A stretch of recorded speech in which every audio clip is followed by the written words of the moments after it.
flight boss, bitch. And now I'm finna do compatibilities for friend, relationship, sibling, and even people you don't know. Now we're gonna start off with the first zodiac sign through all of them. So let's get to it. Aries. Now, Aries relationship, friendship, sibling, whatever relationship you're in with the Aries. Now, Aries and Aries relationship. Now, this right here is cardinal fire. So anything that's cardinal is initiative. So you have 4 cardinal signs, which is Aries, Capricorn, Cancer, Libra. Now, as far as the Aries quadrant go, this is what happens. Now, when an Aries and an Aries get into a relationship, friendship, whatever, we're going to call all relationships relationships. Relationships don't always have to deal with male, female, male, female, whatever. The relationship you have with your siblings, your brothers, your mother, that's all under relationships. So let's get that out the way right now. Now, when an Aries and Aries get together, now I can speak from this because I'm a sun sign Aries. My pot of fortune is in Aries. I got a lot of planets in my Mercury is in Aries. I got a lot of planets in Aries. A lot of asteroids too. So, you know, we don't want to get into all that, but I can speak for as far as relationship goes. Now, when Aries and the Aries get together, it's a cardinal fire. So it's like two people trying to initiate their own fires. Now, if they can work together, that fire can be unstoppable, and it could be combustion. Like, it could be too much heat. You know what I'm saying? To the point that when you two together, you piss everyone else off.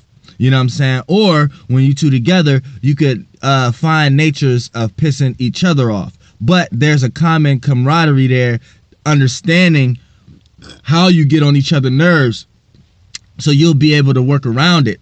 You know what I'm saying? But that comes to other planet positions, you know what I'm saying, if you're able to get around it and understand what you do to each other, so you'll be able to laugh about it at the end of the day.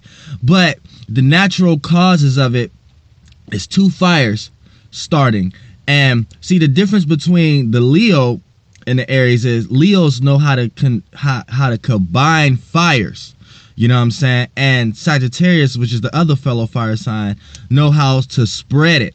See, Aries wants the fire all to itself. So when 2 Aries get together, it's kind of a competition almost, like, you know what I'm saying? And you really need to learn how to work together, basically. You know what I'm saying? Because even though if the competition is there, but you're able to laugh about it at the end of the day.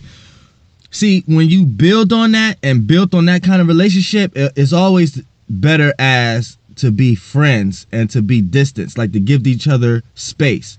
Because if you don't give each other space and you're too busy trying to start fires separately, but you guys don't have no space, the fires that y'all trying to start separately is going to flicker with each other because it's too close. If you're not giving each other space, it's gonna be too close. So even though you're trying to start your own fire, it's gonna mix in with the other person's fire. Then what happens there is you get nitpicky. You start nitpicking at each other's fire. So you start feeling like, well, my fire is better, we should do it this way. Then the other person's fire gonna be like, no, this I don't want to even do that fire. This fire better. But if you ain't giving each other no space, they too close. So they're combining, but they're combining on a wrong platform. You know, they're combining on I got my fire, you got your fire. But if you're not giving each other space and you're too close every day, then it's still combined. So it's a combined bad nature. It's not a combined good nature. It's a combined nature of competition, to the point that you guys could burn each other out.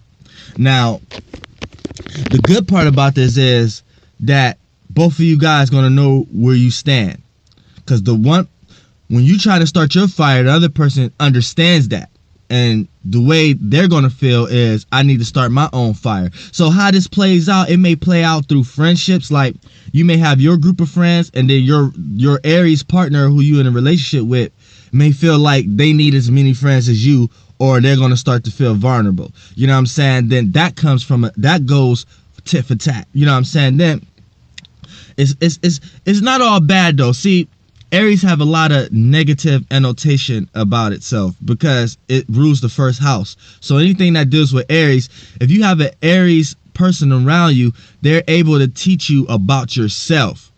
Like when you asking for advice and asking questions and need verifications of things, if you have an Aries person around you, before they tell you what you want to hear, they're gonna tell you, why don't you know about it yourself? Like they're gonna be like, well, you have to listen for it yourself.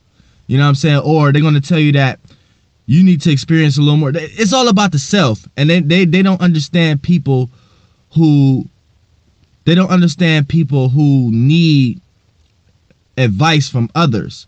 Even though Aries need advice from time to time, they don't understand other people who need advice. And if you go to an Aries for advice, before they give you the advice, they're gonna look at you and wonder why you even want advice in the first place, and why you don't want to handle these type of situations yourself, or these problems within yourself. So this start to play out in relationships, and this is why Aries have a hard time in relationships, but they rather show than express. Like before Aries can express love, which Aries is ruled by Mars and the sun is exalted, so they feel like people should see the sun is exalted in Aries. So off the back, an Aries person feel like people should express their love for them. And then by it being ruled by Mars, they don't feel the necessary need to express love. So when a person want an Aries to express themselves in a filler way, they rather show themselves. So because Aries like to do. They don't like to speculate. They like to do. So it's almost like, I'm not going to sit here and tell you I love you. But what I would do is do something I know you like to do. Have something I know you like to have and give it to you. You know what I'm saying? And that's my way of showing it. And then if the person is showing the appreciation for that, was most likely will be an earth or a water sign, because they need a little bit more connectiveness than that. Now that'd be all fine for an air sign, but for an earth and water sign, they're gonna need a little bit more connectivity with it. You know what I'm saying? So when the Aries feel like, oh, you depreciating what I just done for you, then okay, then that's all. If that's not good enough, then oh well. And then Aries go on their own mission, and then they fail to realize that you need that connectivity, and you keep going doing that, you're going to be on every mission alone. And I know you like to be alone a lot of times, but when that time come back around that you want to be around someone, or you want someone to call you, that time is not going to be there, because you didn't show the necessary approach to do that. You know what I'm saying? And when an Aries and Aries get together, it's two forms of that. So it's not like you could call it competition, but it's a little deeper than that. I don't like to use surface level words, because that's when it all plays out, that's what it comes to. But that's the root cause of it. The root cause of it is Aries don't feel like they have to go out their way to do something that they don't want to do, but they will show you the appreciation. But if showing you the appreciation is not enough, then they're willing to walk out just based off pride. And this is when the sun gets exalted here, because it over exaggerate what pride really is. And Aries can push this to the point that it becomes not pride, and it becomes ego. And once pride gets saturated with ego, nobody wants to be around a person like that. You know what I'm saying? And then an Aries will sit back wondering, why doesn't a person want to be around me? And see, when you got two Aries with each other, it's like they attract each other to be around other people, not being wanting to be around them. So the two Aries is talking to each other in a negative way. So it plays out to the point like, okay, let's see what we can do separately. But you know, the good aspects about an Aries and an Aries relationship as far as a partner is this: when you two work together, is unstoppable. You don't see no boundaries. Like you burn through reality. That's what fire does. Fire burn through reality. So you don't see anything as far as practical. So if you're looking at to do something practical, you're going to come at it in an impractical way. So think of a whole new way to do something practical. You know what I'm saying? Because you're naturally not practical. So when you're doing something practical, like say two Aries is getting married. They're going to find a new way to get married. Like it's not going to be the practical way, but the practicality out of it is they're getting married. But they're going to want to do something different out of the norm to get married. You feel me? Like it's that's how it works. So two Aries can come up with a crazy ass plan that may just be crazy enough to work. You know what I'm saying? May just be crazy enough to work. You know, and another good thing with Aries too is see the selfishness. If an Aries could get around another Aries and they understand each other, the selfishness goes out the window and it becomes the selfless, but only pertaining to the fires. You know what I'm saying? The two Aries. And they're not going to let outsiders come in. And if they do let outsiders come in, the two Aries are able to sit back and point out where these outstanders stand with us. Like, see, when two Aries work together, they're going to look at each other as one. So if you got a group of Aries, like if all your friends is Aries and y'all all on the same page, y'all going to all look at each other as one person. That's the one thing about it, because Aries is the self. So when you get a lot of people around you that you honestly feel like they feel the same way you feel, you're going to look at it like that's us, but we're one.